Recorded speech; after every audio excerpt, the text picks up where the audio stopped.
Bitcoin crashed to 50 cents and you didn't buy it. Bitcoin then crashed to $5, but you still didn't buy it.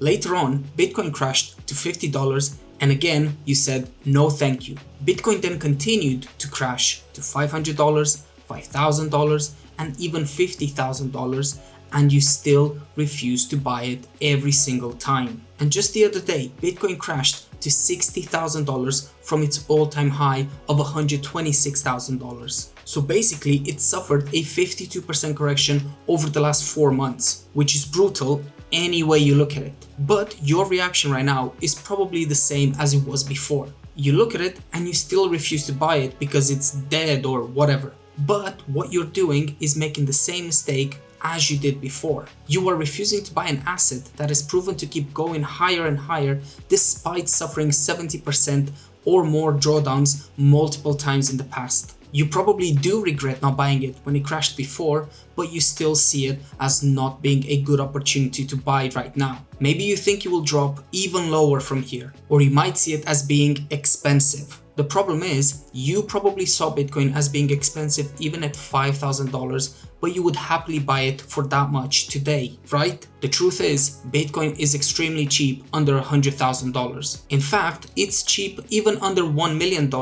but very few people realize it. Unfortunately, too many people are against Bitcoin simply because they resent themselves. They hate the fact that they didn't get involved earlier because they looked at Bitcoin and they thought it was a scam. And that's perfectly understandable. Truthfully, Bitcoin was a massive gamble for the first 5 to 7 years, and those who decided to buy took on a massive risk. But today, those people have been rewarded. The same way the people who invested in Amazon, Apple, Microsoft in the early days got to enjoy insane gains years later. But all those people took a huge risk the same way early Bitcoin adopters did. Now Bitcoin has been around for just over 17 years and it has proven itself time and time again. Despite literally tens of thousands of cryptos launched in that time, all claiming that they are the new Bitcoin, none of them even got close, not even Ethereum, which is the second largest crypto out there. And despite many huge corrections, China bans, and so much more,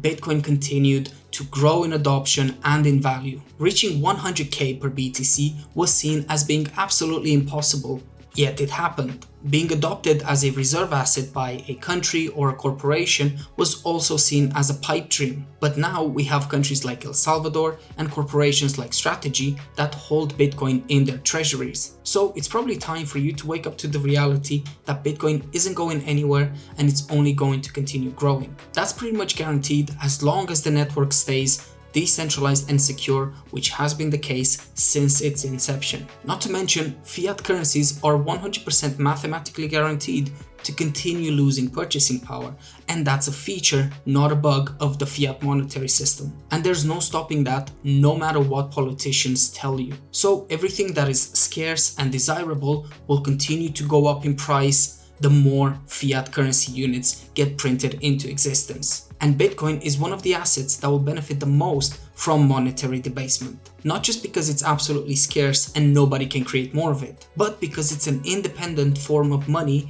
just like gold is. But unlike physical gold, Bitcoin can be transacted globally without having to trust third parties. Not to mention, Bitcoin is not as easily confiscatable as gold is. So if you don't want to come back to Bitcoin when it's 500k and regret not buying it when it was 69k like it is right now, maybe you should get over yourself and get off zero. Is there a chance that Bitcoin will drop even further from here? Absolutely. Will Bitcoin be trading higher 4 years from now? I think that's very likely to be the case. The reality is, every time Bitcoin crashed, it eventually recovered and went on to go higher than ever before. And that's despite all the obstacles it faced along the way. This fact should make you think why that has happened so many times. Maybe there is something to this asset. Maybe it's worth allocating a small percentage of your net worth to it, given its asymmetrical upside opportunity. Maybe it's time you stop regretting not buying it when it crashed. Maybe it's time to get off zero, start stacking sats, and begin benefiting from Bitcoin's growth in purchasing power. And that's it for this video, guys. Thank you so much for watching until the end. Give this video a like if you enjoyed it, subscribe to the channel for more,